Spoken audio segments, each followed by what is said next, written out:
Thank you all very much, and please give a very warm welcome to Edi Rama. I wanted to begin with the beginning, Edi, and actually ask you about your very beginnings. Thank you for having me here. Could you tell us a little bit about this entry into politics and how that happened? It came because during the change of the regime, everything started in the Academy of Arts. And so it took 1 year from 89 to 90. And during that year in the Academy of Arts, things moved and created an environment from which then everything blew. And the day of blowing was the 10th anniversary of the death of John Lennon, which was a reason to have the first party, music party, in a public space where people could share forbidden music together. And afterwards, I continued to live between art and politics, not as a politician, but as a citizen that was interested to say. So somehow I became a professional troublemaker. And at that moment, 98, I was given the Minister of Culture job without never thinking of becoming minister. And Ministry of Culture was the first public state building I entered as minister.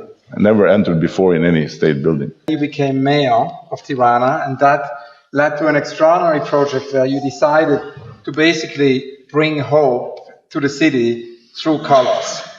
Can you tell us a little bit about this idea? When I became mayor, it was kind of, city with no public space. Everything was occupied. People from within the buildings trying to get more space. So balconies were transformed in additional space of the kitchen. First floors, windows were broken to become doors, and the bedroom became flower shop. People at the time, we lived in a very, let's say, tight spaces. And instead of building social housing, the regime built 600,000 bunkers to protect Albania from the hypothetical attack of the American imperialists. So imagine what would have been if they would have built apartments instead of bunkers. So this was the situation, and I became mayor in that situation. And nobody cared anymore about the outside. Nobody cared anymore how the building would look. What to do with the budget, it was nothing point something. I started by painting the buildings. So it came like out of necessity. Many times this has been wrongly, I think, described as aesthetic operation. It was political operation with colors.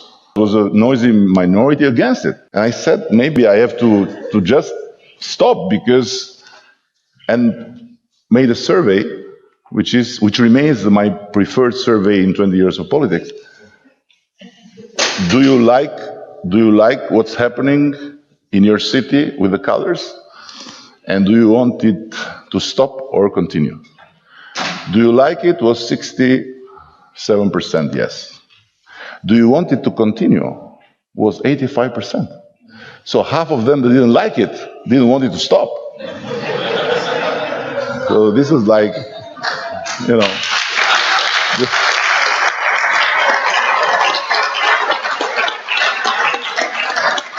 Given the theme of this year's Convoco, we are right already in the middle of the theme, but it would be great to hear a little bit more about this intention and how it evolved over time. About Europe, you mean? Yeah. For us, in the region, Europe is first and foremost what was meant to be a project of peace and of cooperation for the good of the young generations. So we can't give up on that. Although Europe is not going well, to say the least, we still want it. And it's not that we want to join Europe and add more headaches to the big guys there.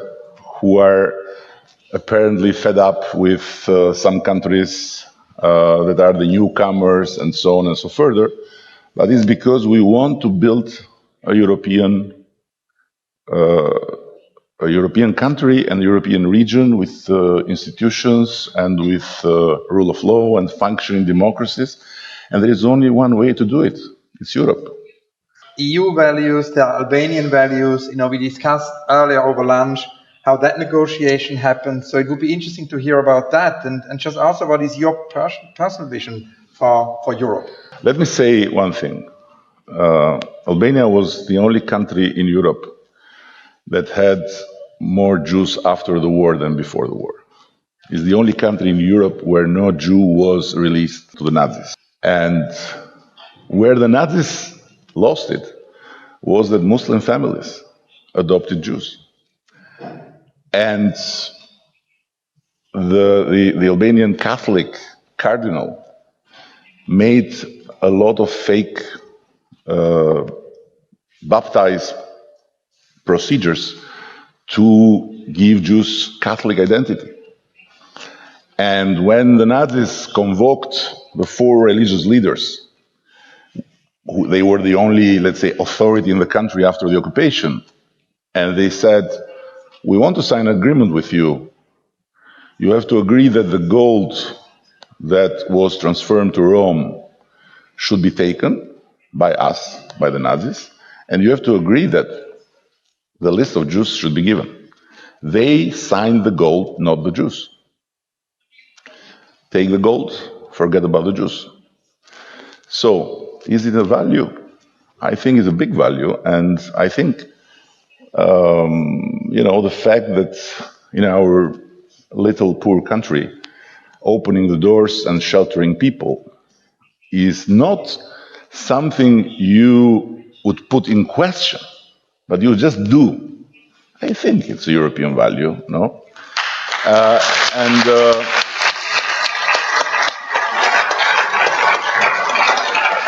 What's the point of keeping this space within and without, and leaving this space like a zone where people are still very much believing in the idea of being part of this big family, but, if this idea will fade, what is the difference between a young Muslim in our region and a young Muslim in, let's say, Iraq?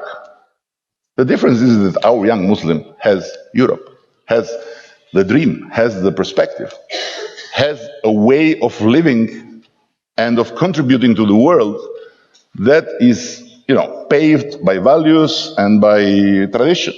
The young Muslim in Iraq, where is the perspective?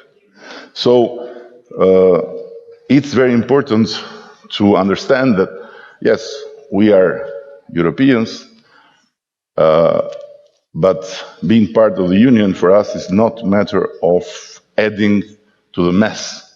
It's simply a matter of belonging once and forever to a space of values and people that is the best in the world.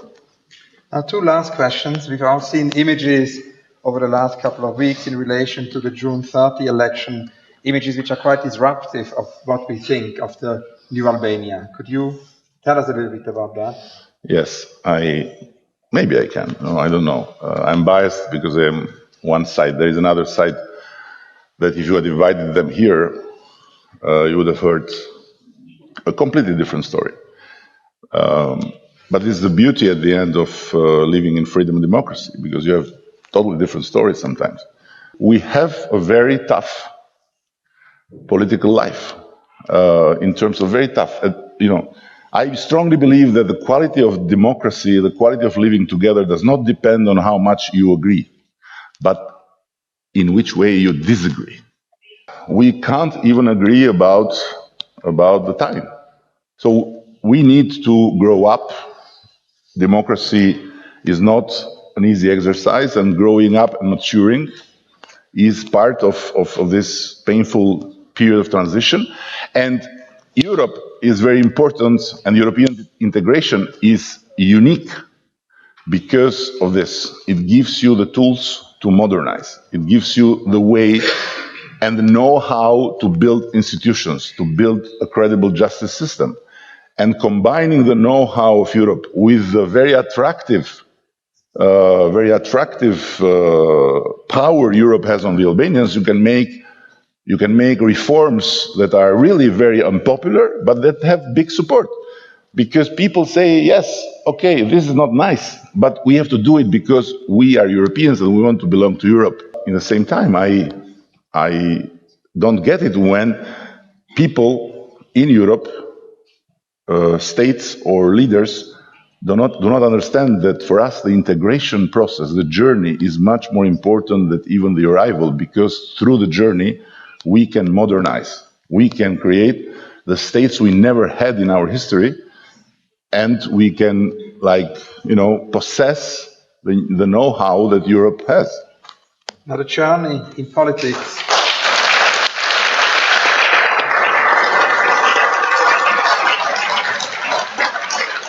There is a journey, your journey in politics, and as we initially said, there is your journey in art. And of course, your journey in art never stops. You do many exhibitions. You participated in the Venice Biennale. 2 years ago, you had a recent exhibition in Berlin. It goes back to Umberto Eco in the same conversation I had with him, where he talked about the importance of having artists in the EU, of having artists in politics, of having artists on the board of organizations.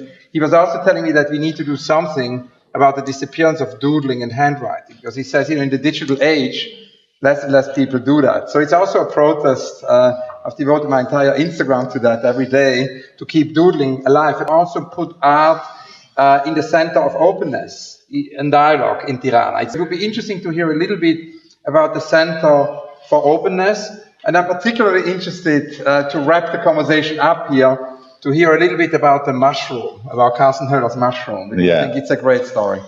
Before becoming Prime Minister, I always said, if one day I become Prime Minister, this building will not have fences anymore, because it was surrounded, looked like a prison, with fences, with soldiers. And I always believed that buildings protect themselves through beauty, not through fences. So I took off the fences, and the whole first floor was opened up to the public and is now a center for openness and dialogue, we call it. We have exhibitions, we have public library, we have a little movie theater where kids can come and can project their movies and can discuss. And we have also discussions there. And I said protesters can come and use it for free to set the case. And if they want, I can come, ministers can go to discuss with them. But protesters have a problem with discussing, because if they discuss, they are not protesters anymore. So it's not easy, but still it's there also for this. And so we had some very generous contributions from Thomas Demand, who practically was the artist that opened the center. We had a beautiful show of his work. We had Philip Pareno donation, one beautiful marquise in the entrance of the Prime Minister building, which was very controversial. It still is. My opponent friends, they want to break it but until now it has survived. But the mushroom of Carsten that was put in the garden didn't survive the assault of the protesters, so they broke it. They broke it, and of course it was a sad moment. It was sad, but it was also difficult to explain to Carsten that it was not an aesthetical protest. It was a political protest. It was against me, not against the mushroom. They couldn't get me, they got the mushroom, and so the mushroom was broken. And I was very happy when Carsten called me after a month and said, I have a great idea. Because I said to him, we need to do it again. I said, we'll do it again, but we'll do it 25% higher. So whoever will touch it will know that it will come back higher. So this will prevent people for harming the mushroom, But if they harm it, the mushroom just grows. So I find it beautiful, it's like,